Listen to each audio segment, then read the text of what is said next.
Ons gesels hierdie week bietjie oor verhouding, hoe groot deel verhouding van ons geloof uitmaak.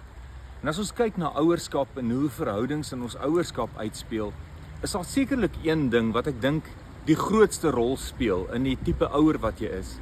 So wanneer jou kind vir jou ietsie kom vertel wat dalk in jou kop erg is en wat jou hart ontstel, hier is die beste raad wat ek nog ooit gekry het: wees 'n non-anxious presence. Moenie die een wees wat uitfreak as jou kind vir jou iets vertel nie.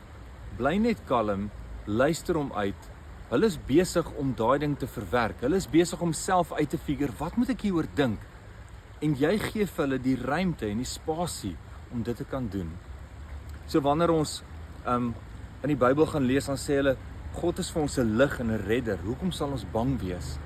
Ons hoef nie bang te raak oor al die dreigemente en die snaakse goed in hierdie wêreld nie, want ons kinders is ook in God se hand. Kom ek bid vir ons saam. Here Jesus, hou asseblief ons kinders vas en hou hulle veilig, en ek wil bid dat U ons sal help om 'n non-anxious presence te wees in hulle lewe. Amen.